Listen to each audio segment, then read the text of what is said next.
Bienvenidos de vuelta a su programa virtual Cruzada Cultural. Ha habido ciertos cambios en el programa. El año pasado comenzamos con un blog escrito que se llamaba Curiosidad Cultural. Luego hicimos entrevistas a algunos escritores, cantantes y otros actores de la cultura y el arte peruano. Este año me estoy renovando. Ahora estoy intentando entrevistar, a periodistas de toda índole. En este caso, quiero dar la bienvenida a José Vázquez al programa, un buen amigo que ya tuve la oportunidad de conocerlo en 2 oportunidades, a quien agradezco por 2 entrevistas que me ha realizado. Bienvenido, José Vázquez. Alex, ¿cómo estás?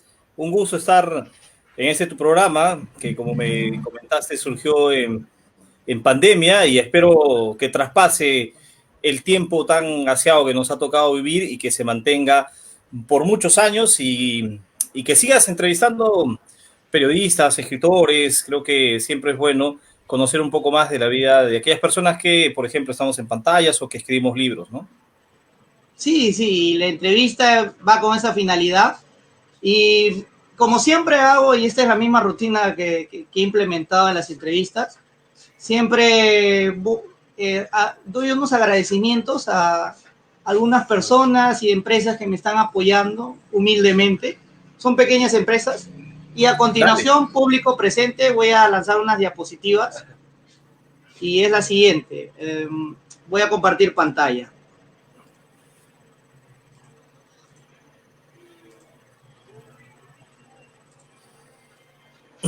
Este es el logotipo de nuestro programa Cruzada Cultural, Cultura, Arte y Entrevistas.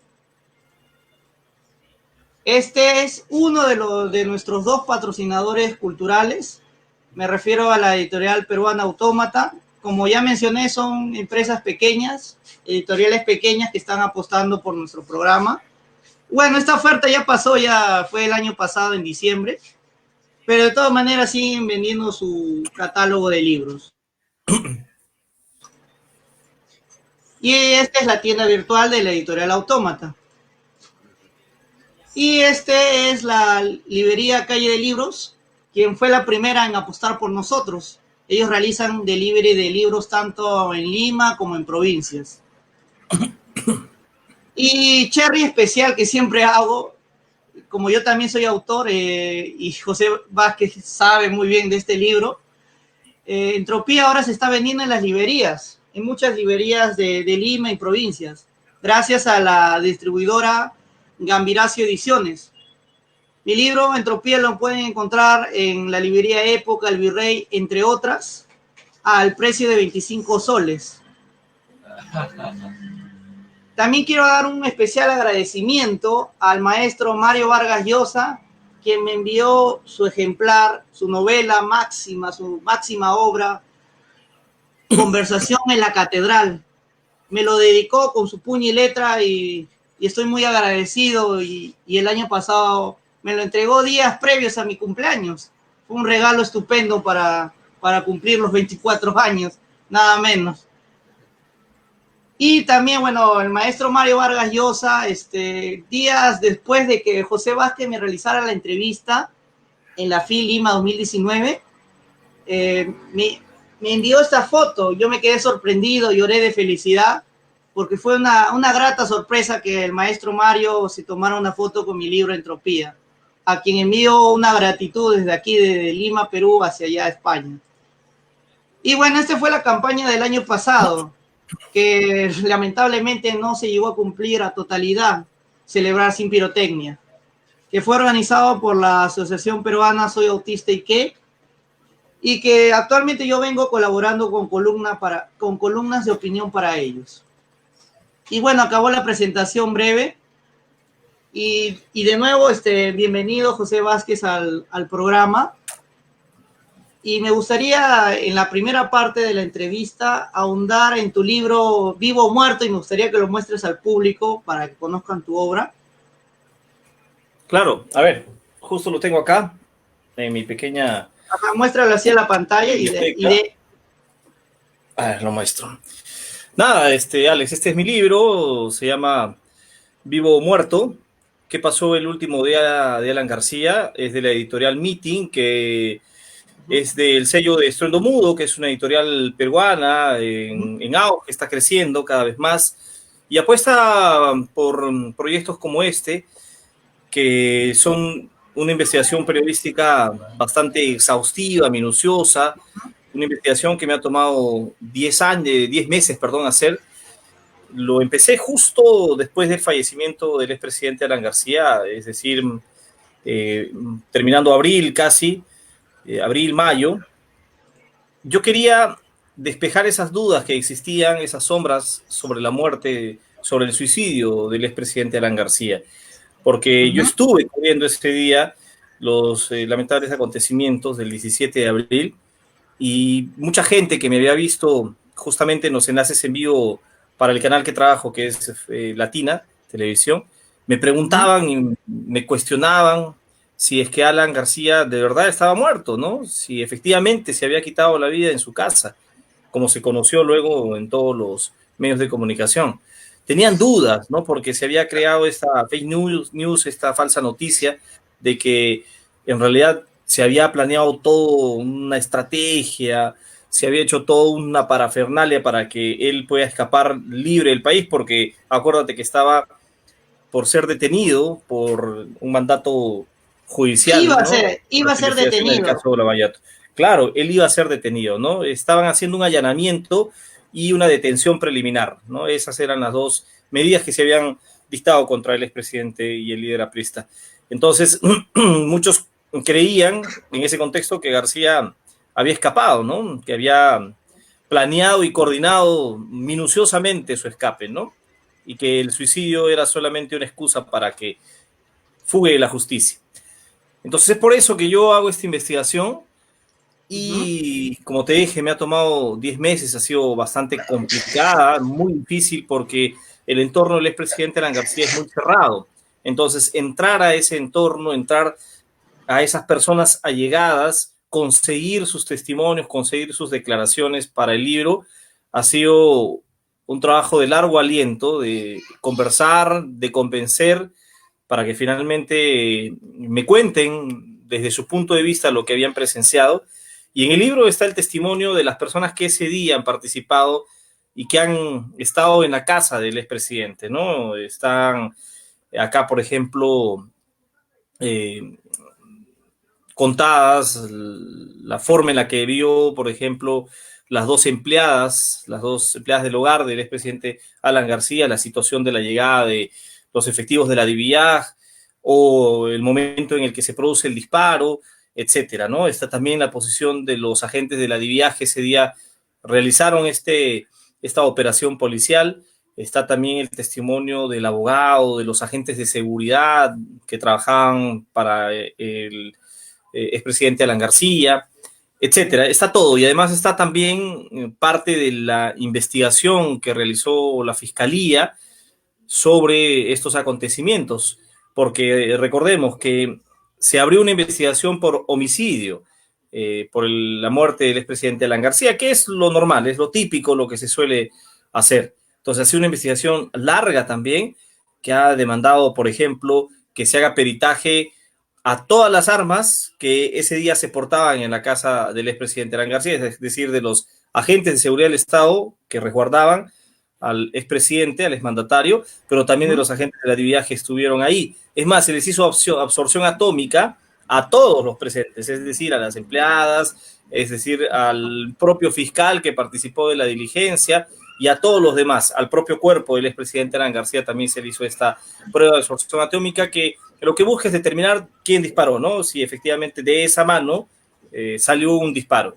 Y está todo eso refrendado, está corroborado, cotejado, 2, 3 versiones sobre un mismo hecho, de tal manera que se cuente la verdad o lo más cercano a la verdad, lo más fidedigno de lo que haya pasado ese día, ¿no es cierto? He tenido ese cuidado, esa minuciosidad de buscar las versiones de un hecho de todos los ángulos posibles, ¿no? Para contar, como te dije, con imparcialidad y objetividad este hecho que es un hecho trascendental histórico para el país. No nada más ha muerto un expresidente de propia mano, ¿no? Sí, yo Y tengo nada, una pregunta, entonces, mil disculpas que te interrumpa. Dime. cuando yo vi la noticia, que fue, bueno, ha pasado muy rápido, ¿no? Hace un año. Ya más de un año, claro. Sí, claro, más de un año. Yo veía en la mañana, creo que a las 8 o 7 de la mañana, que el expresidente Alan García era detenido y llevado en una camioneta. Según lo que recuerdo, mi vaga memoria me dice eso, pero luego resulta de que él se había disparado en su cuarto y esos hechos para mí me parecen incongruentes en esa mañana. Y parece que eso generó las sospechas y los fake news de que tal vez él se fugó. En eso va mi pregunta, ¿por qué esas escenas no quedaron claros? Porque una mañana en Canal 2, yo todavía lo recuerdo, él salió en una camioneta, era detenido, se suponía que él ya estaba yéndose a la fiscalía en una camioneta, pero ¿por qué mencionaron que antes se disparó? No comprendo. Fue muy confuso todo ese día. Yo comienzo a contar en este libro que tiene, no recuerdo ya cuántos capítulos, es que lo he hace ya un año, pues mira, imagínate. ¿Dónde están? A ver, no, está al final, ¿no? El índice. Tiene 1, 2, 3, 4, 5, 6. 13 capítulos.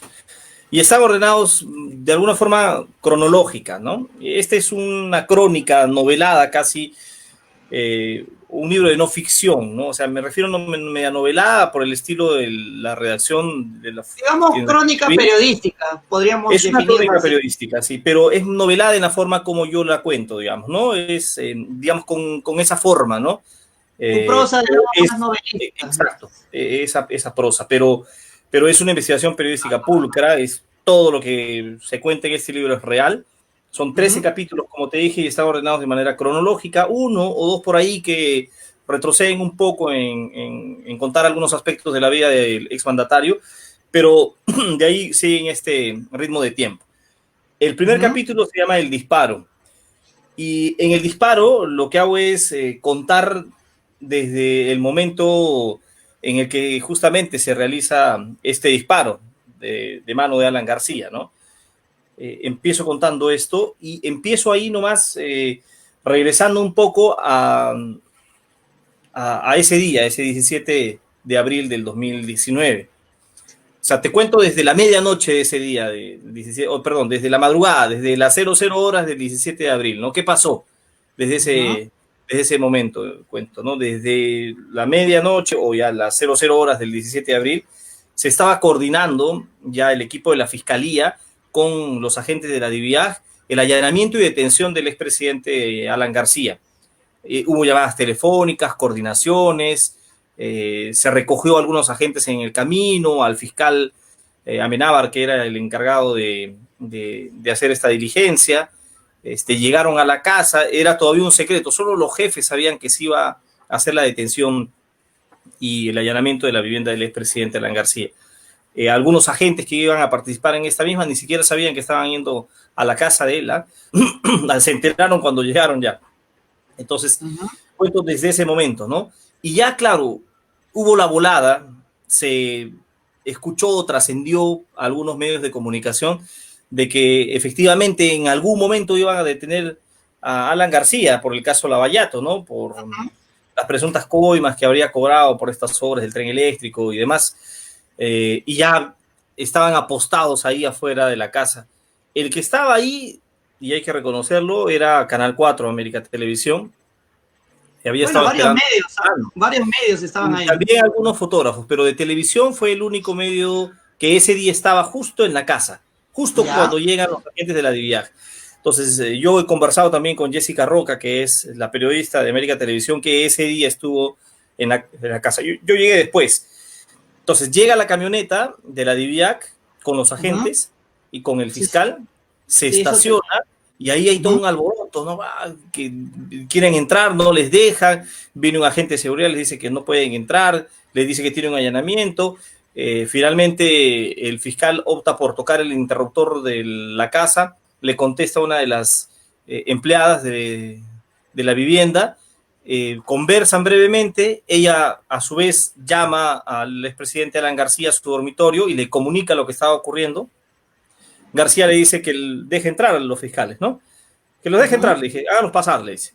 Entonces ella le dice que sí, que lo va a dejar pasar, sale después de cambiarse rápido o de más bien pasarle la voz a la otra empleada, a una empleada que tenía menos tiempo trabajando en la casa, más joven, le dice que por favor abra la puerta, ella se demora en cambiar unos 2, 3 minutos, 5 minutos a lo mucho, baja, abre la puerta y ahí entran los agentes de la DIVIAG y ahí sale la otra empleada y les abre la puerta de la sala a donde ingresan y ahí hace todo el despliegue de esta operación, ¿no? Van a determinar dónde son las zonas posibles por las que podría fugar el expresidente Alan García. Ven que hay una mampara con un balconcito que da hacia un lado. Regresan nuevamente, están esperando y baja el expresidente Alan García en ese video que todos hemos visto, que no tiene audio. No tiene audio, pero se ve ahí que baja. ¿Por qué no tiene audio? Yo conversé con la agente que hizo la grabación y lo que tengo entendido es que o sea, no se graba sin audio, ¿no? Esa es, digamos, la orden, ¿no? Está ya predeterminado para que se grabe sin audio, porque hay una serie de explicaciones que me dan ahí que las expongo en el libro y ya que los lectores, si quieren y se animen, ahí van a encontrar la respuesta porque se graba sin audio. Está bien.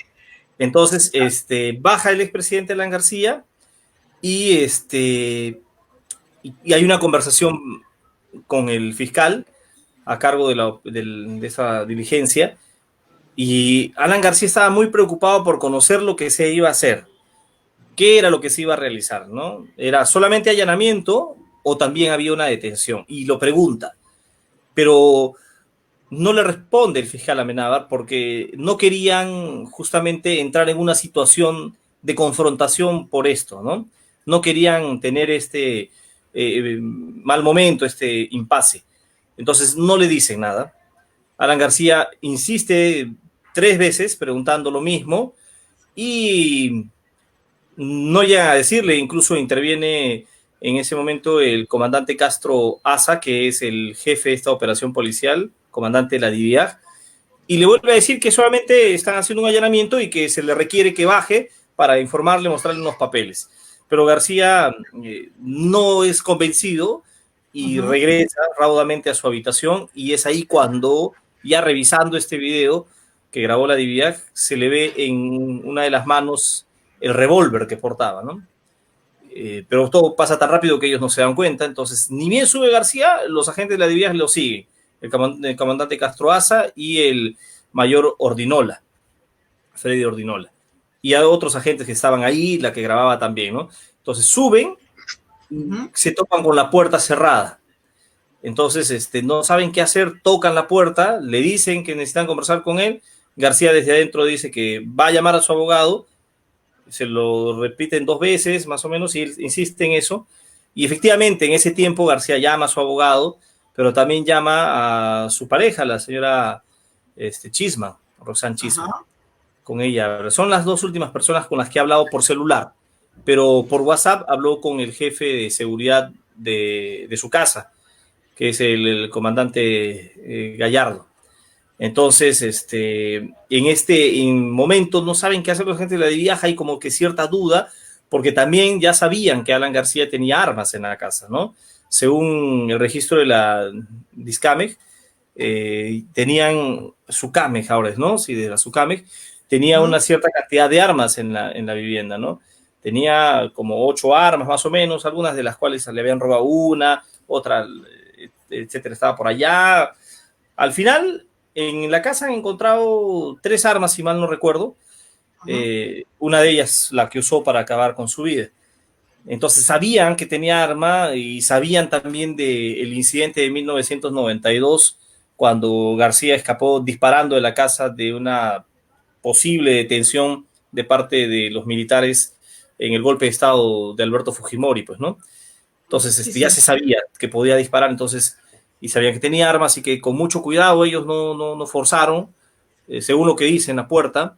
Así que el comandante Castro Asa baja para hablar con el jefe de la DIVIAG, ¿no? Para consultarle qué cosa se va a hacer.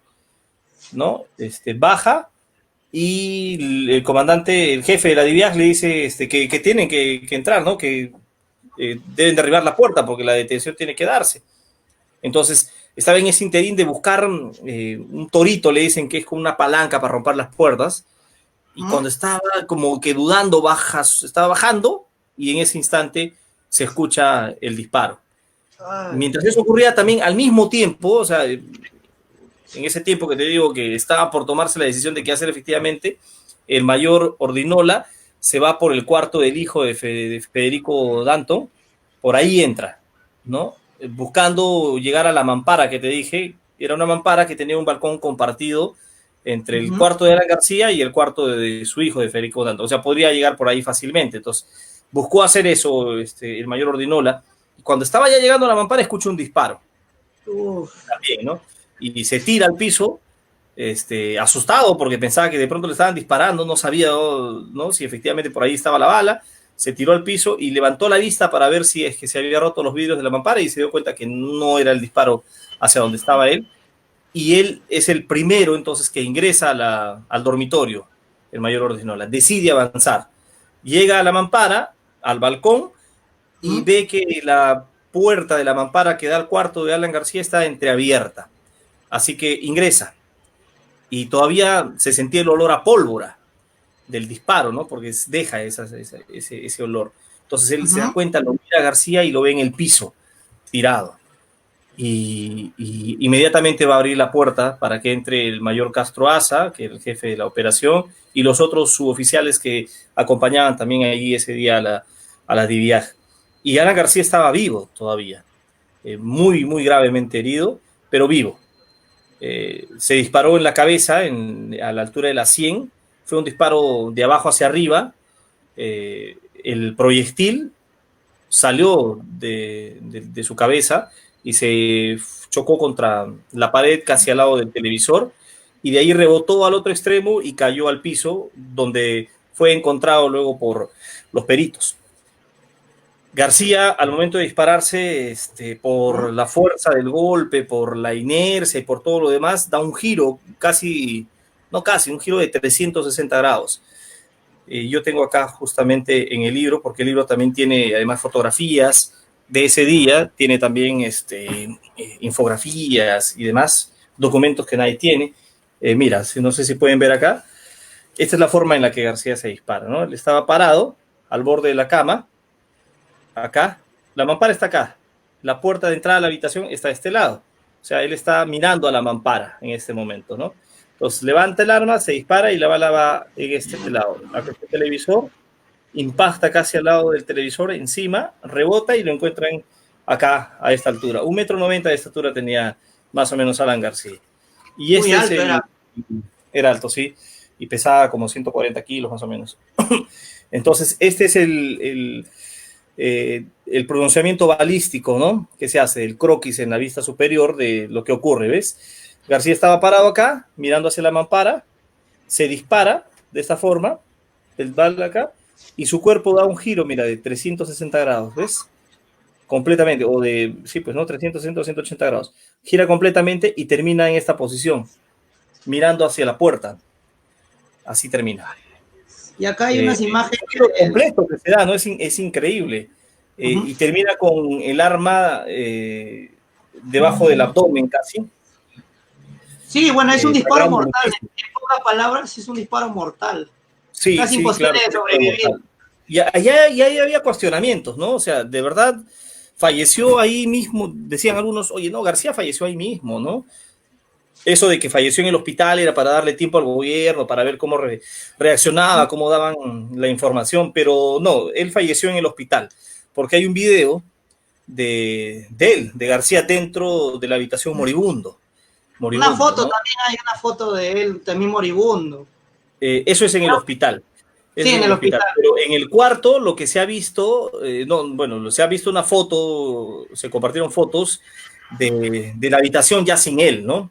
Pero hay un video de él dentro de la habitación, tirado en el piso todavía moribundo, que luego fue corroborado por sus abogados para determinar efectivamente que se había contado tal cual lo que ocurrió, ¿no?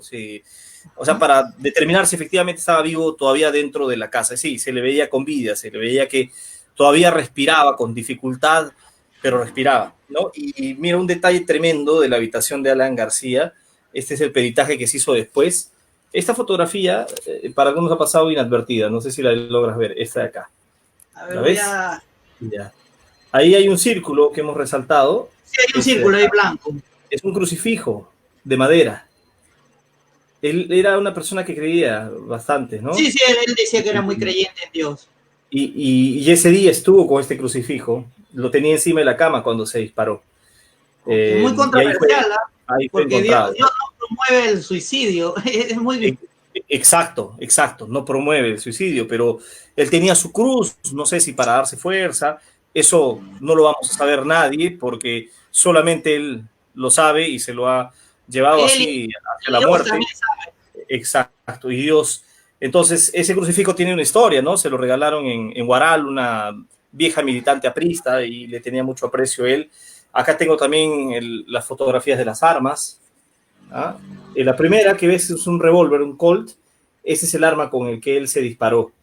Es un arma que se le regalaron hace bastante tiempo. En este caso se lo regaló la Marina de Guerra del Perú en su primer gobierno.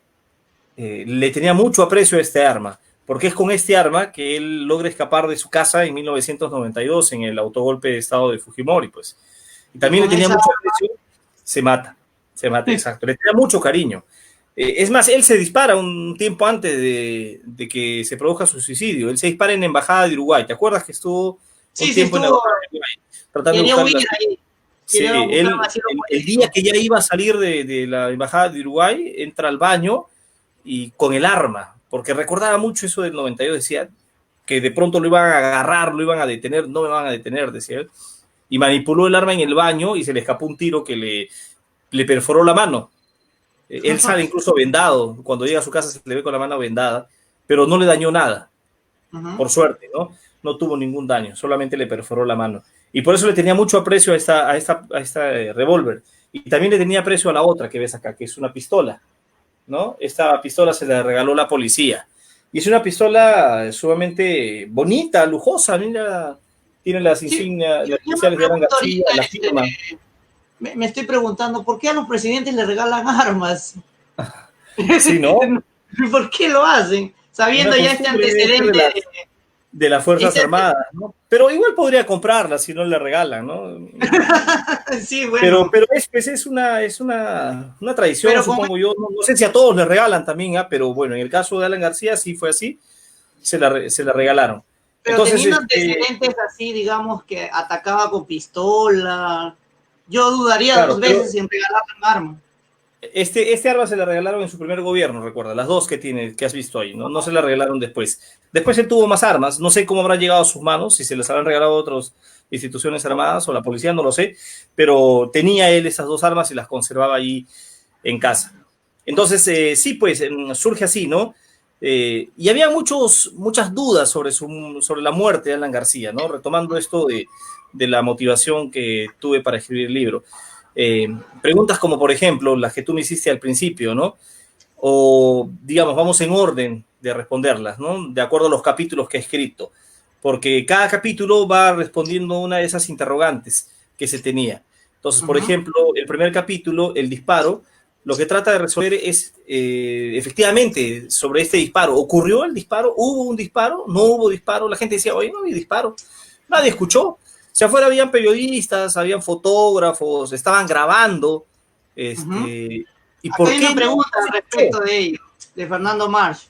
Fernando, ahorita te respondo, Fernando. Entonces, vamos con el disparo primero. Entonces, ¿por qué? ¿Por qué no sé? A ver, ¿qué dice Marco? Lo leemos mejor. ¿Por qué en ningún momento se mostró el cadáver del expresidente, no? Que nadie escuchó el disparo y como usted dice, un disparo tiene 160 decibeles. Ok. Ya, claro.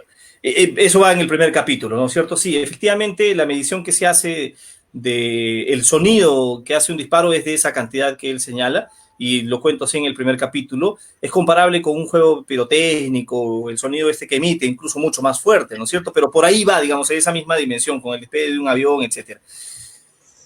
Pero ¿por qué no se escuchó? ¿no? Esa era la gran interrogante, ¿no? La gente que estaba afuera, si estaban en vivo, no se escuchó el disparo. Es más, las dos empleadas de la casa de Alan García, que ese día estaban trabajando, estaban en el baño, estaban, perdón, en la cocina, haciendo sus Ajá. quehaceres. No escucharon ellas el disparo. Y Eso es estaban muy dentro de extraño. la casa. Y estaban a unos 8 metros de distancia del cuarto del expresidente. El cuarto de él estaba en el segundo piso y Ajá. la cocina estaba en el primer piso, habían las escaleras los separaban, pero no escucharon el disparo, porque claro, estaban haciendo sus cosas, el sonido del agua, de los utensilios que estaban lavando, no las dejó escuchar ese impacto. ¿Y por qué se redujo, digamos, el ruido que emite un disparo, en este caso el de un revólver? Por las condiciones en las que se dio. A El ver. disparo que él hace se llama a boca de jarro. Es un disparo que es pegado al cuerpo, ¿no? Pegado, Ya. completamente pegado. Y todavía esto se corrobora en los peritajes que se hace porque un disparo de esta naturaleza deja bastantes huellas, como por ejemplo un quemazón, ¿no? Disparas así y como se calienta el arma cuando dispara el cañón, quema la piel, ¿no? Y eso Ajá. tenía Alan García en la 100. Eso de tener el arma pegada hace Ajá. que el sonido, digamos, se apacigüe, disminuya, ¿no? No sea tan, no retumbe tanto. Otra situación que hizo que ocurra esta reducción del ruido es la mano de Alan García, que era una mano prominente, grande, ¿no? Entonces también Eso más. tapa de alguna forma y contiene eso, ¿no? Entonces, esas dos características han hecho que el sonido no sea tan estentorio, no sea tan potente, como para que se escuche más allá de los 8 metros de distancia, ¿no? ¿Quiénes escucharon bueno, ¿quiénes no escucharon el disparo? No escuchó Jessica Roca, que es la reportera que estaba ese día, en ningún momento escuchó. Los agentes de la DIVIAG, uno que estaba afuera custodiando la puerta y otro de seguridad del Estado que custodiaba la casa del expresidente, tampoco escuchó el disparo. Las empleadas que estaban dentro de la casa no lo escucharon.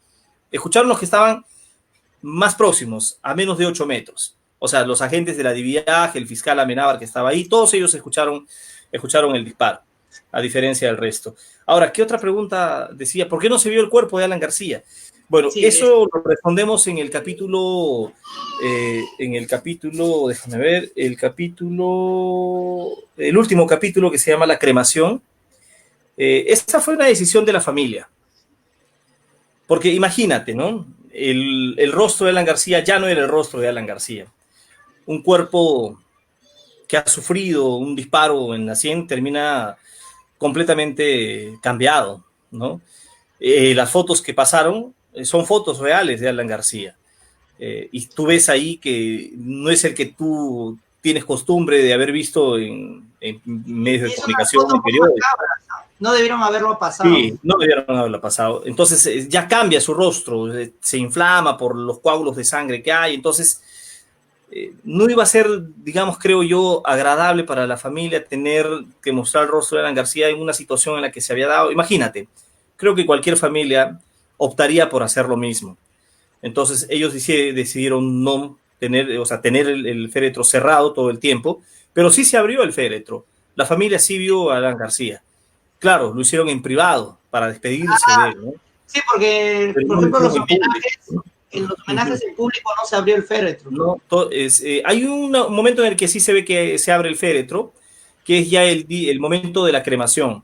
Están todavía varios canales transmitiendo en vivo y se ve a la familia rodeando el féretro, abren la tapa del féretro y se les ve a ellos acercándose. Es más, uno de los últimos en acercarse al féretro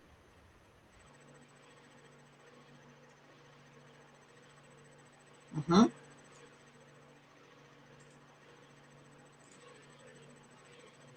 es el comandante Gallardo, que fue su jefe de seguridad.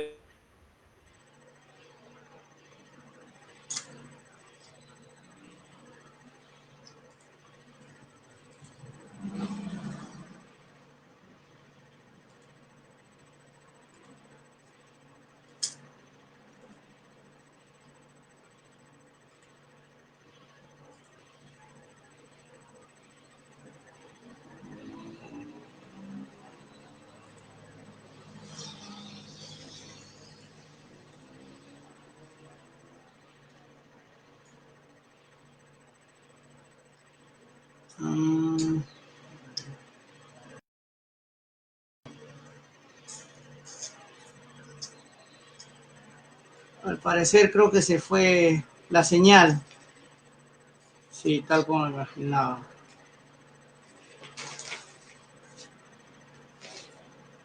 Bueno, estábamos hablando justo desde Alan García y parece que se fue la señal.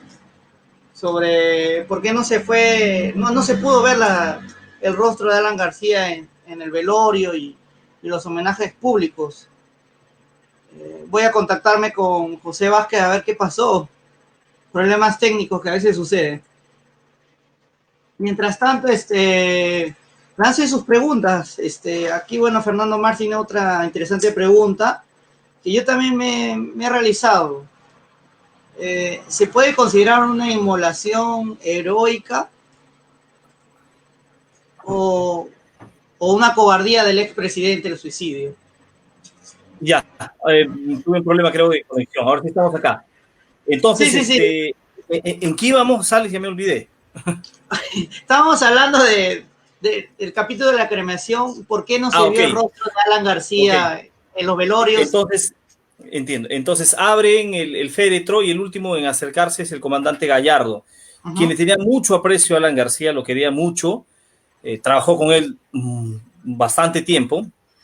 Él fue en ese momento el teniente que lo ayudó a escapar de su casa cuando lo intentaron detener en el autogolpe de Alberto Fujimori.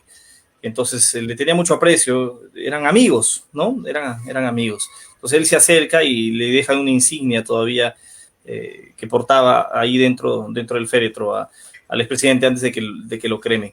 Entonces, sí, por eso no se vio el cuerpo de García en ningún momento. Fue una decisión estrictamente de la familia. Es más, lo cremaron y la gente dice, ¿por qué lo cremaron? Han querido eliminar las evidencias, dice, ¿no? Genera sospecha. También eso, ¿sí? ¿Por qué? O sea, lo han cremado, dice, ¿no? Y decían, si todavía no estaba concluida la investigación, ¿por qué lo cremaron? Pero sí se había hecho los peritajes. Como cualquier persona. En realidad sí lo hicieron cumpliendo, digamos, lo que manda la ley. Porque el cuerpo de García sí pasó un peritaje. El día que fallece, después de su muerte, ha pasado un peritaje. Recuerda que él fallece como a las 10:15 más o menos de la mañana del 17 de abril. Y su cuerpo es trasladado al velatorio en la Casa del Pueblo a eso de las 10 y algo de la noche. Entonces, durante todo este lapso de tiempo, se ha hecho los peritajes correspondientes que dictan la ley. Se le ha hecho prueba de absorción atómica de la mano, como te dije, se ha revisado todo su cuerpo para ver por qué falleció, etcétera. O sea, se ha hecho todos los peritajes correspondientes. Entonces, cumplió lo que ordenaba la ley que se haga, ¿no? Y pues por eso que la familia ya tenía la potestad de hacer con el cuerpo lo que creía conveniente. Y lo que creyó conveniente en este caso fue cremarlo. ¿Por qué lo cremaron? Contraviniendo un poco de lo que decían algunos líderes apristas y militantes apristas, porque decían, oye, no, pues aquí tiene que tener una tumba, decían, ¿no? Bueno, eso está respondido también en el libro, ¿no? Y no te lo voy a contar para que ahí lo vean los lectores se enteren por qué decidieron por la cremación. Y también creo que preguntó algo, ¿no? Desde su punto de vista... Claro, esa fue la pregunta de Fernando Marx. Ajá. En realidad, yo soy un periodista que creo siempre profesa el tema de la objetividad, de la imparcialidad. Ya. Entonces, en mi libro hago lo mismo. No pongo mi punto de vista en el libro, ¿no? Lo que hago es contar lo que ocurre. Ahorita en esta entrevista, desde un punto de vista personal, ya no periodístico. Bueno, en el caso del libro, yo no doy opinión sobre la muerte de Alan García, ¿no es cierto? O sea, si fue un acto heroico, fue un acto cobarde, no lo pongo yo, eso lo determinará la gente, dirá lo que mejor le parece, lo que piensa, etcétera. Ahora, hay dos puntos de vista, efectivamente, sobre lo que ocurrió. Para muchos militantes apristas, lo que hace Alan García fue un acto heroico, incluso ese día en la Casa del Pueblo que le estaban velando, decían eso, ¿no? Es más, él sentía que había hecho también, digamos, había tomado una decisión de esa naturaleza, porque así lo evidenciaba en la carta que todos escuchamos, lo leyó su hija, ¿no? Él pensaba eso también, pero pero hay otra gente, hay muchas personas que piensan que lo que ocurrió fue más bien un acto sumamente cobarde, pues, ¿no? Que lo hizo para escapar de la justicia, para no caer, digamos, envuelto en este escenario tan complejo y tan complicado, ¿no? Que iba a ponerlo en una situación distinta a la que él estaba acostumbrado, que era de ser la autoridad, ¿no? Y a eso le tenía muchísimo miedo García, ¿no? Es por eso que toma esa decisión de quitarse la vida. Le tenía muchísimo miedo. Y dentro O sea, de esas dos posturas, ¿podría afirmarnos su postura personal o prefiere reservarse?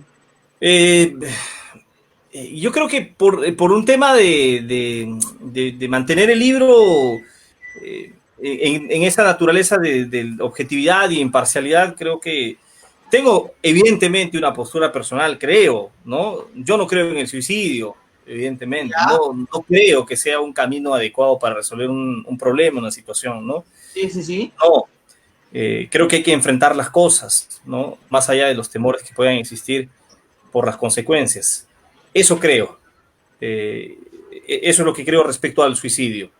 Muy bien, muy bien. Y nada, entonces creo que cada persona va a sacar una conclusión de lo que hizo Alan García, ¿no?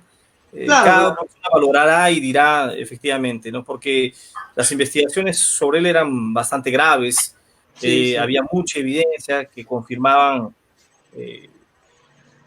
o daban más sospechas de que él había recibido dinero para dar obras a, por ejemplo, el tren Y este eléctrico, suicidio, de oceánico. alguna forma, lo confirma, la sospecha de que sí recibió Había la... la sospecha, bueno, hay sospechas, pues, ¿no? Bueno, como dice la fiscalía, hay indicios probables, ¿no? De que así haya sido, ¿no? Todavía las investigaciones, claro, han quedado paralizadas con su suicidio, pero han tomado otros rumbos, ¿no? A otros líderes apristas que en ese momento estaban, o ministros de su gobierno, incluso ya hay investigaciones que están llegando a su familia, a sus hijos, a su pareja, a su esposa o ex esposa, ¿no? Entonces, todavía no está terminado a la historia sobre este tema de corrupción que ha envuelto al expresidente Alan García, ¿no? Las Y investigaciones han vuelto continúan, vamos a ver qué más dice ahí, otros ¿no? expresidentes también, ¿no? La Bajato ha incluido varios presidentes. Sí, muchísimo, Nacionalistas. todos, mira, desde Alejandro Toledo hasta Ollantumala, ¿no? Hasta PPK, que ha salido Hasta hace no creo que mucho. hasta Vizcarra creo que está también Y hasta metido. Vizcarra también, que se habla mucho del tema de Vizcarra también. Entonces, sí es complejo, es tremendo. La corrupción en nuestro país es un mal que corrompe, que hace mucho daño, pero vamos a ver qué pasa, pues, ¿no? Creo que ahora la gente, la sociedad está un poco más alerta, por lo menos para denunciarlo o para poner su voz de protesta si ve algo irregular, ¿no? Y ese es el camino, ¿no? No hay que dejarnos engañar y sobre todo ahora frente a lo que se viene, que son las elecciones, ¿no? Nosotros tenemos el poder de decisión de elegir a un presidente, elegir a congresistas, entonces hay que estar muy bien informados para tomar esta decisión que es sumamente importante en una época sobre todo muy compleja, estamos saliendo de una pandemia, se ve el bicentenario de nuestra vez, etcétera, etcétera. Entonces, así, volviendo al libro, luego tenemos el siguiente capítulo, como te dije, después del disparo, el arma, y ahí te cuento toda la historia de estas dos armas, de este revólver y de la pistola. García no era una persona que disparaba mucho, en realidad, por Pero lo tiene que yo he antecedentes, ¿ah? indagado, por lo que yo he indagado, disparó cuántas veces en su vida. Habrá disparado unas 3 a 4 veces en su vida. De todas No más. formas, es La primera peligroso. fue cuando escapó en 1992, ¿no?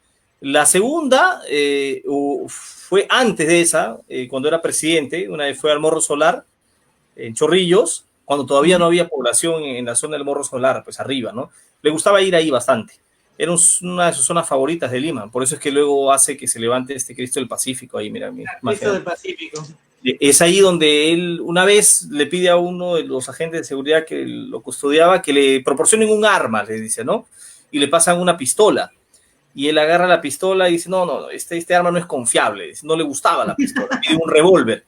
Y le dan un revólver y él dispara en el cerro. Se termina la munición. Esa es la primera vez que por lo menos lo han visto disparar.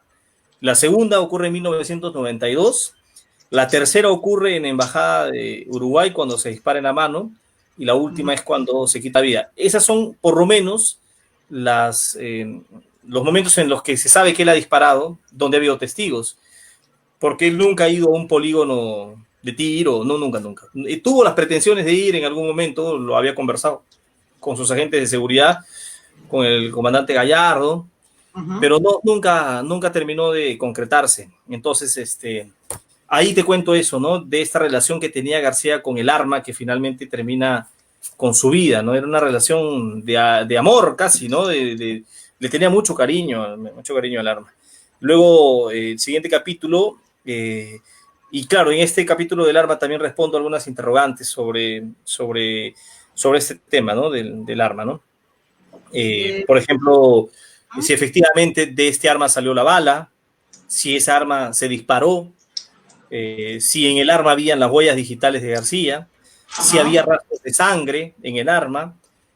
Ahí te hablo también de las huellas que deja un disparo de esa naturaleza que te dije, que es a boquejarro. El siguiente capítulo, el tercero, es la habitación. En la habitación hablo todo lo que ocurre dentro de la habitación luego del disparo, ¿no? Que fue un momento de desesperación para los propios agentes de la DIVIAS, que no sabían muy bien qué hacer, ¿no? ¿Cómo hacemos? Imagina, nadie esperaba eso. Bueno, por lo menos ellos no esperaban eso. Pero el tema de su suicidio era como una cuestión ya que en silencio se sabía, o sea, se sabía más o menos de la decisión que él iba a tomar. Entonces, ahí también cuento el lugar donde se le encontró, hablo de ese video que te señalo, existe y en el que se le ve con vida todavía. Fue un momento corto el de la habitación, pero bueno, son varias páginas de mi libro, en el que finalmente se toma la decisión de trasladarlo, ¿no? Dicen, ¿qué hacemos? ¿Dónde lo llevamos ahí, no? Y sigue el protocolo que había hecho Seguridad del Estado. Un dignatario, un expresidente, se hace ciertos protocolos para resguardar su vida y su seguridad, pues, ¿no es cierto? Entonces, aquí había un protocolo para trasladarlo en caso él resulte herido por alguna situación de esta naturaleza, o no necesariamente de esta naturaleza, ¿no? Que resulte herido por un accidente casero, etcétera, o por alguna enfermedad. Se tenía un protocolo, ¿no? Que lo había hecho el propio comandante Gallardo, que era su jefe de seguridad de la casa, con el que tenía muchos años de relación. Y lo más cercano a la casa del expresidente era el hospital Casimiro Ulloa, pues, ¿no? Está cerquísima, está en carro. El viaje que tomaron para trasladarlo es menos de 5 minutos, cortito. Entonces, por eso, por la cercanía que lo decían llevar al Casimiro Ulloa. Entonces, ahí cuento que se toma esa decisión de trasladarlo por el protocolo que ya existía, que ya se había determinado la ruta de evacuación y todo. Luego hablamos de la casa, te cuento un poco más de cómo es la casa. Bueno, en la habitación también te cuento qué hay en la habitación, qué cosas tiene, cómo estaba organizada. En la casa te cuento de la casa, cuándo la adquirieron, qué dimensiones tiene la casa, cómo estaba distribuida. Tenía una biblioteca considerablemente grande en la casa de Alan García, aunque más grande la tenía en el lugar donde trabajaba, que es la Universidad de San Martín. Y luego también te cuento cómo fue el traslado en la casa, de dónde a dónde lo trasladaron, y te cuento por qué no hay sangre en la casa, ¿no? Una persona que recibe un impacto de bala en la cabeza sangra mucho, el cerebro sangra muchísimo, pero él no sangró mucho. ¿Por qué no hubo sangre, no? ¿Por qué no se vio tanta sangre? Bueno, por lo menos en el traslado. En la habitación sí había un montón de sangre, pero en el traslado, ¿por qué no se ve tanta sangre? Eso lo respondo ahí, ¿no? Lo respondo ahí. También respondo la interrogante de cómo hicieron para cargarlo, ¿no? A un hombre de su tamaño y de su peso, o sea, 140 kilos aproximadamente, 1,90 m de estatura también. Imagínate, ¿entre cuántos lo cargaron? ¿No? ¿Cómo salieron del cuarto? Eso también lo respondo en el libro, eso tienen que leerlo ahí para que se enteren. Él tenía un reloj pulsera en la mano. Se le cae también en la habitación, se le hace un peritaje. Luego en la camioneta que tú justo me preguntabas, ¿por qué lo llevan en esa camioneta? ¿Por qué toman esa decisión de llevarlo en la camioneta? ¿En qué parte de la camioneta lo ponen? ¿Por qué no se le vio cuando lo sacan? ¿No? ¿Por qué no había rastros de sangre en la camioneta? ¿No? Es más, yo te puedo decir a título, digamos, personal, que estuve parado frente a la camioneta, no vi sangre. Yo estuve parado al lado de esa camioneta.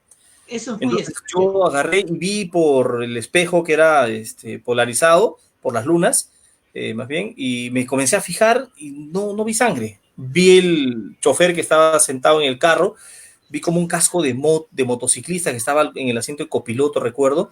El asiento de atrás estaba vacío, no había nadie, no había ni un solo rastro de sangre. Y en la tolva, que era una tolva grande, tampoco había rastros de sangre, pero sí noté que habían como papeles o como folders tirados en todo el piso de la camioneta, de la tolva, que era una tolva cerrada, ¿no? Estaba lleno de papeles, ¿no? Y claro, ya luego, y en el libro explico también por qué habían estos papeles, etcétera, y efectivamente si había o no había sangre en la camioneta.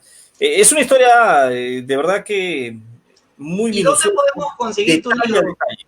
¿Dónde podemos Mi libro conseguir lo pueden conseguir, a ver, lo están vendiendo bastantes librerías, creo que lo vende Virrey, lo vende SBS, Entre Páginas he visto también, creo que es librería, ¿no? Sí lo he visto ahí.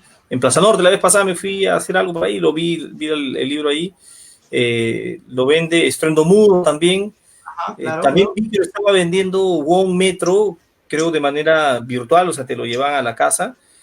No sé cuál más, no sé cuál más, pero donde sí lo encuentran de todas maneras es en Estruendo Mudo, que es el sello de la editorial de Meeting, que apostó por este libro, que tiene ¿cuántas páginas tiene? 180 páginas en total, ¿no? Incluyendo fotografías, diagramas, que van a ser sumamente ilustrativos para que ustedes despejen las dudas que tienen sobre la muerte del expresidente Alan García, para que respondan a esos interrogantes que tienen muchas personas, ¿no? Son bastantes interrogantes, un montón de interrogantes, ¿no? Y cada capítulo, como te dije, responde a una de esas interrogantes que se plantearon y que yo mismo me planteé, ¿no? Porque era extraño, ¿no? Hay cosas que, por ejemplo, no han quedado, mira, algo que nadie sabe, ¿no? Pero que es sumamente llamativo y que va a causar, por lo menos ahorita que te lo voy a plantear, también una serie de dudas. La puerta del cuarto de Alan García tenía la chapa malograda. Si uno lo jalaba muy fuerte, se salía. Es más, decían que no se podía ponerle seguro por dentro. O sea, le ponía seguro por dentro, igual se abría por fuera. Pero ese día la puerta estaba cerrada y con seguro. Nadie la pudo abrir. ¿Por qué? Entonces, ahí hay una interrogante, mira, y eso lo van a ver en el libro, y hay dos versiones, hasta tres versiones del tema, ¿no? De las empleadas, de los agentes de la DIVIAG y el peritaje. ¿Qué dicen sobre esa interrogante que nadie sabía, ¿no? Y que yo te la cuento ahora para que se enteren todos. Que sí, la puerta tenía un defecto, estaba malograda. Entonces, eso, por ejemplo. Yo creo que esta historia merece una novela policíaca. Ya me estás inspirando para escribir una novela policíaca. Sí, por ejemplo, el hospital, en el capítulo del hospital, ahí contamos cómo llega al hospital, ¿no? Cómo se genera todo el tema para atenderlo, hay un protocolo, dónde lo llevan, cuántos médicos lo ven, etcétera. La fotografía es el capítulo del que hablo justamente de las fotos que tú has mencionado, que todos vimos, que son fotos escabrosas, lamentables, no se debió hacer eso. Y te cuento dónde se tomaron, en qué circunstancias se tomaron las fotos. Acá no pongo a las personas que tomaron las fotos, porque hubiera sido de pronto ponerlos hasta en riesgo, ¿no? En peligro, porque podrían haber tomado represalias contra ellos, ¿no? Sí. Algunas personas de la APRA, o no lo sé, algunas personas que... Eso te quería hablar. La imagen de la perdón que te interrumpa, tu libro te ha causado, no sé, persecuciones políticas, legales.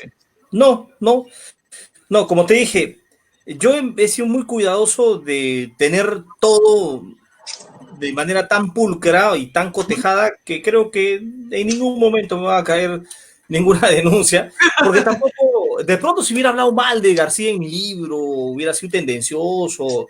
Yo no soy aprista, ni tampoco soy antiaprista, aunque sí un poquito medio antiaprista, pero un poquito nomás. Tengo mis opiniones, pero no soy aprista por ningún lado, nunca lo he sido.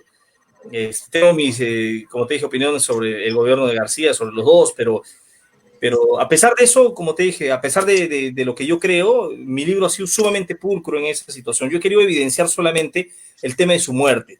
Las opiniones sobre él, sobre sus investigaciones, van a existir y van a ver. La gente tiene opiniones sobre García, ¿no? Una opinión más, una opinión menos en un libro. a mí no me resultaba conveniente, dije, no hay necesidad. Entonces yo he sido muy respetuoso de la información y la he plasmado tal cual, ¿no? Solamente imparcial, objetivo, esa era la intención y lo he conseguido. Y este libro lo ha leído mucha gente, lo han leído apristas y no apristas. Ya. Y yo he tenido luego conversaciones, me han escrito algunos apristas, no te voy a decir quiénes, porque No. me han pedido que no lo diga, pero te puedo decir que es gente muy allegada a García, muy allegada, ¿no? Y son buenos comentarios, supongo. No son ni buenos ni malos, o sea, son comentarios sobre el libro, ¿no? O sea, digamos, resaltando eso que te estoy diciendo, ¿no? Incluso hubo como hasta un agradecimiento de que yo lo haya escrito, porque respeté esas dos premisas que te dije, ¿no? De la imparcialidad y la objetividad, ¿no? No he calificado su decisión, ni si era buen o mal presidente. Hay bastante de eso, seguiré escribiendo seguro. No era mi intención. He sido pulcro en eso. Entonces, lo puede leer un aprista como un no aprista para resolver estas interrogantes, estas dudas que tienen sobre su muerte. Lo compraron bastantes personas ligadas al APRA, el libro, la editorial cuando lo compró en particular una persona, me escribió, me dijo, oye, ha comprado tal persona tu libro, me dijo, hay que estar atentos, no vaya a caer una demanda. y no ha ocurrido, no ha ocurrido la demanda. Entonces ahí está el libro. De verdad,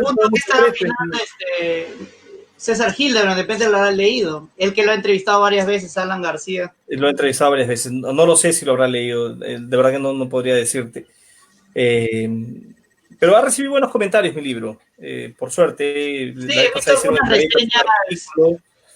Y creo que tiene buena opinión. Y hay otro libro sobre Alan García, ¿no? El Código García.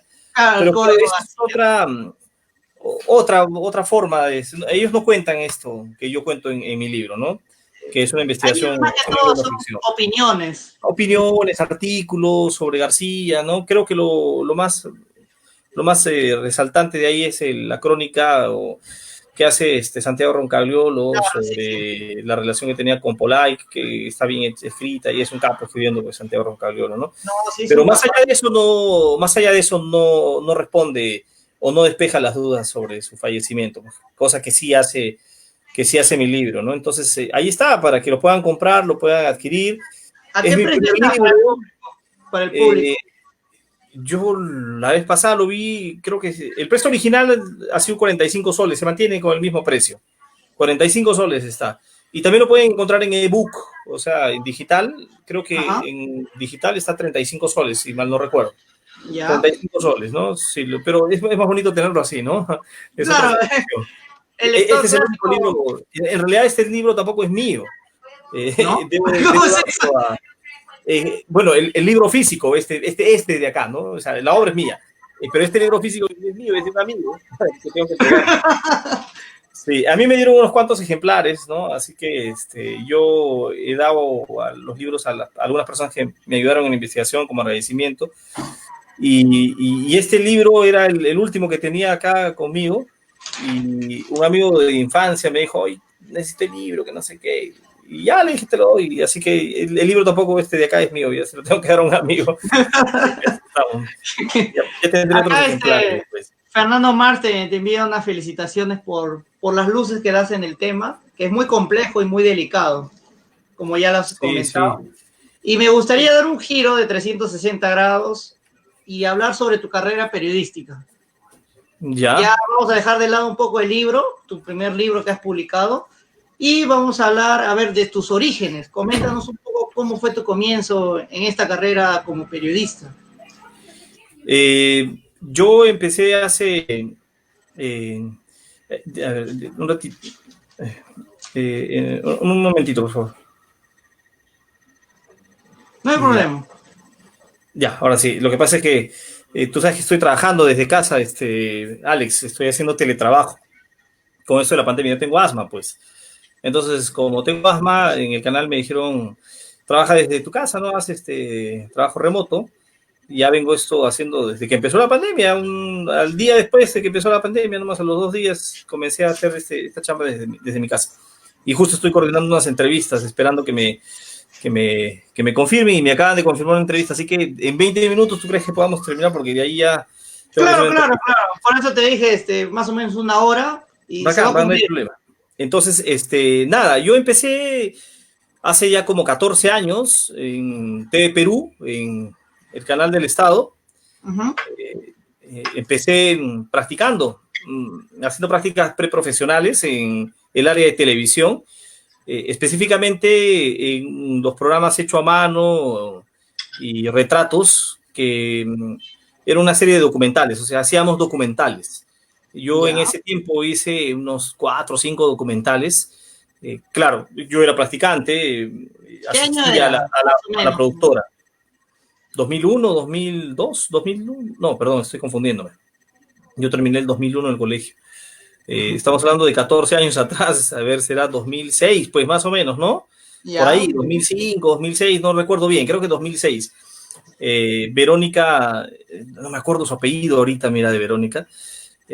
Verónica era la productora, la jefa, entonces yo trabajaba con ella, y teníamos que investigar, ¿no?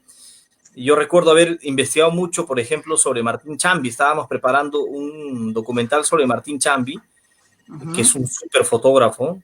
Conseguí libros inéditos todavía, súper interesantes, ¿no? De él, que era un analfabeto, no sabía escribir, ¿no? Pero era un tipo muy culto. Tenía amistades como a Valcárcel, por ejemplo, historiador conocidísimo en nuestro país, y estaba dentro de ese entorno de intelectuales, mira. Luego hice investigaciones sobre el Chullo, hicimos un documental sobre el Chullo, ¿no? El Chullo, que es una prenda que estamos acostumbrados a ver en la serranía, pero que dicen no es tan oriundo del Perú como se piensa, mira. Tiene algunas ya innovaciones que se hacen después de haber visto los cascos que usaban los soldados españoles, ¿no? Que tenían estas para proteger la oreja. Hay un estudio sobre eso, del Chullo, ¿no? Bastante grande. Eso tampoco llegamos a sacar ahora que recuerdo el Chullo. Lo que sí sacamos fue un documental sobre La Plata, un documental sobre el señor Peirano, que es un director de teatro conocidísimo, que ha sido ministro de Cultura, ¿no? Así que no mucho. Sacamos otro documental sobre el tamal, por ejemplo. El tamal que uno pensará es peruano. ¿Tú crees que el tamal es peruano o qué? Bueno, yo creo que es peruano. Es peruano ya, pero no es oriundo del Perú, ¿no? O sea, se piensa que nació en México y también en Perú, hay una mezcla ahí, ¿no? Porque tiene ingredientes que no son oriundos del Perú, ¿no? Como el chancho, la hoja de plátano, etc. El maíz sí es de acá, la humita sí es sumamente peruana, pues, ¿no? Y otros documentales más. Entonces, de ahí yo tenía la sensación de que debía pasar a hacer prensa, porque documentales es un poco más espaciado, es más relajado el trabajo en cierto sentido. Yo necesitaba más adrenalina, decía, en mi vida, en mi carrera, ¿no? Quería mucho más movimiento, estar ahí. Entonces es por eso que yo hice todo lo posible por ir a prensa, iba a conversar, me acuerdo, con la jefa de mesa de prensa, le preguntaba cómo hacer, etcétera, ¿no? Y poco a poco me dijo, oye, sí, sería bueno. Y conseguí entrar a prensa después de un tiempo. Salí de televisión de TV Perú, estuve como una semana más o menos, o 2 semanas en nada, y luego ya me llamaron nuevamente para practicar en el área de prensa de TV Perú, donde he estado 2 años y medio, casi 3 trabajando. Trabajé primero como redactor de internacionales, lo cual no me gustaba, la verdad, porque estaba pendiente de noticias en el extranjero, no me gustaba mucho, la verdad. Luego de eso pasé a ser reportero, trabajé de día, luego trabajé de madrugada, como 2 años en TV Perú. La madrugada me enseñó muchísimo porque es un espacio en el que haces todo tipo de noticias tú solo, pues porque cubres todo, o sea, cubres locales, policiales, sociales, a veces hasta de política te tocaba, ¿no? Todo. Entonces ahí aprendí muchísimo y hacía enlaces en vivo para los noticieros de TV Perú. De ahí me llamaron del 2, me fui a Frecuencia Latina en ese momento, ahora Latina. Empecé trabajando de madrugada, estuve 6 meses trabajando de madrugada. Luego ya pasé a trabajar en el día, pasé un tiempito a reporte semanal. No me sentí cómodo, la verdad, en ese momento, pues, ¿no? Entonces pasé al noticiero Los Sábados, donde hacía reportajes. He estado como 2 años y tantos ahí. De ahí ya pasé a prensa nuevamente, al diario. Pero toda la vida siempre he hecho enlaces en vivo, mira. Lo que más he hecho creo que son enlaces en vivo, transmisiones en Sí, vivo, me desde siempre. he dado cuenta que te Desde gustaban los siempre. enlaces en vivo. Sí, siempre he hecho, siempre me perseguían, creo que los enlaces en vivo. He hecho por todos lados enlaces en vivo, ¿no? Y hay cosas que me agradaron muchísimo del trabajo, por ejemplo, como hacer una secuencia en el noticiero que se llamó un bloque, que se llamó La Ruta Electoral, que fue para mí lo mejor porque recorrí todo el país, ¿no? De lado a lado. Yo hice la ruta del sur, luego he hecho la ruta de la selva, del centro, Lima, Callao, etcétera, y vi con mis propios ojos la realidad de nuestro país, terrible en algunos aspectos sobre la actuación de las autoridades, ¿no? Sobre todo de los gobiernos regionales, de las municipalidades distritales, es tremendo, mira. A mí me llamó mucho la atención, por ejemplo, lo que había ocurrido en Ollón, construyeron un colegio y el colegio estaba que se caía a pedazos, ¿no? No invirtieron lo que debían, se soplaron plata, jalaron plata para su bolsillo. Luego en Tingo María, un mercado que debía construirse y un estadio que también debía construirse, lo dejaron a mitad y terminó todo tupido por la vegetación que en la selva sale por todos lados y con el concreto carcomido, los fierros oxidados ya inservibles. Entonces, en ese viaje recogí todo lo que había en el país, las necesidades. Por ejemplo, estuve en Mollendo y en Camaná, donde entré a los hospitales, y los hospitales también terrible, cómo atendían. No tenían todos los instrumentos para poder hacer cirugías. Hacían las cirugías incluso con taladro, imagínate, en uno de estos hospitales. Sí, tenían que hacerla de todas maneras. Usaban ladrillos para subir a la cama, o sea, para que se soporten las camas de los pacientes. No había agua, que bajaban las paredes. Terrible, terrible. En Puno, la contaminación ambiental que vive hacia el lago Titicaca, todas las aguas servidas. De ahí, muchas cosas más, ¿no? Juliaca, que es una ciudad tremendamente desordenada, que no tiene buenas vías de desagüe para las lluvias, y ahí llueve bastante. Luego en Masocruz también estuve viendo ahí el tema de la pobreza, ¿no? Extrema que se vive ahí, el frío también, que es tremendo. Muchas cosas con esta ruta electoral. A mí me encantó, como te dije, lo volvería a hacer 1000 veces. Me gustó mucho. He hecho campaña presidencial, o sea, he seguido la campaña de candidatos a la presidencia. ¿Y lo harías este año? Esa es mi pregunta. Me encantaría. Me encantaría hacerlo. Me encantaría hacer el bloque electoral, la ruta electoral. Me encantaría seguir la campaña presidencial de alguno de los candidatos, pero creo que no voy a poder hacerlo porque estoy en casa por esto de la pandemia, ¿no? Porque tengo asma. Sí. Tengo que hacer unos chequeos médicos. Sí, pero yo no creo que esté tanto en riesgo, no lo sé. Soy más positivo, no creo que pero no sé, es por eso, ¿no? Entonces, tendría que pasar unos chequeos médicos, pero no creo que el canal me vaya a mandar a hacer esto, no creo, lo veo un poco difícil. Me encantaría, de verdad, me encantaría. Me gustaría mucho, pero bueno, vamos a ver qué pasa, ¿no? Por lo menos ahora estoy trabajando desde casa, como te dije, y desde acá mis entrevistas, y eso de las enlaces en vivo que te comenté, he hecho desde siempre, y ahora lo sigo haciendo también en algunas circunstancias. Había un tiempo en el que todos los días salía en vivo para 90 Central, desde acá, desde mi casa, ¿no? Con este mismo fondo que ves de los libros. Sí, les he visto. Un enlace para 90 Central, hablando sobre lo que ocurría en el Congreso, ¿no? Que estaba bastante movido, ahorita está un poco apaciguado. Tranquilo, digamos. Sí, pero otra vez se va a encender, ¿eh? Así que entonces eso, ¿no? Contándolo del Congreso, y hacía todos los días enlaces en vivo hablando sobre el tema, sobre las leyes que se estaban promoviendo, sacando. Hay muchas leyes que han salido, un montón. Ahora está en debate todavía el tema de la ley agraria, ¿no? De promoción agraria, esto. Y hay otras cosas más ahí pendientes. Entonces, nada, eso es, mi querido Alex. De verdad que ha sido un gusto conversar contigo. Discúlpame que te tengo que dejar porque ya se me viene ahora el turno de hacer una entrevista a mí. Bueno, ha sido un grato placer devolverte las entrevistas que tú me realizaste. Y ahora yo emprender en este rubro que he emprendido y que he descubierto como un talento, un don, que lo estoy perfeccionando. Dale, muy bien. Y será genial volvernos a encontrar y esta vez ya tú me realices una entrevista o yo, no sé, colaborar en algún proyecto.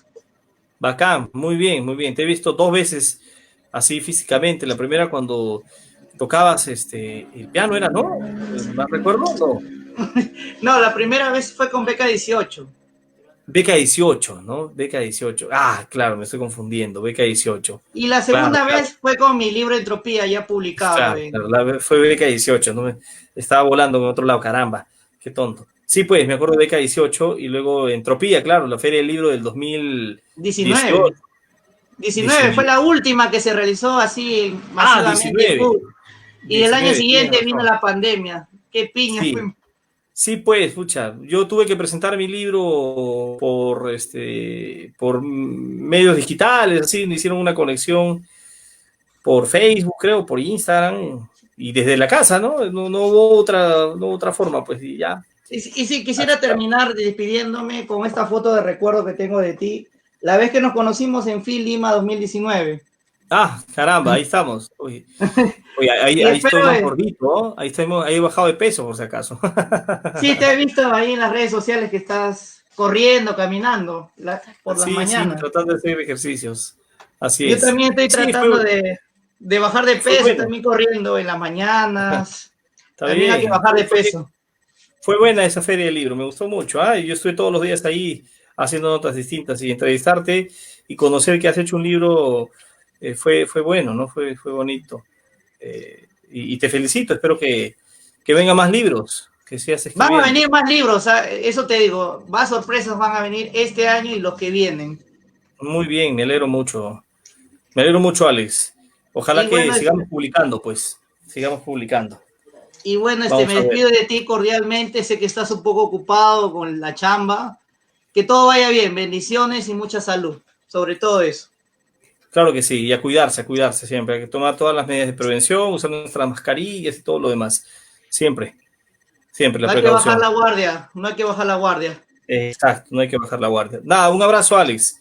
Muchas gracias y muchas gracias a tu audiencia también por de pronto habernos seguido hoy día. Un Cuídate, un fuerte abrazo. abrazo, un De igual abrazo. manera, de igual manera. Cuídate. Nos Bye, vemos. nos Chao, chao. vemos.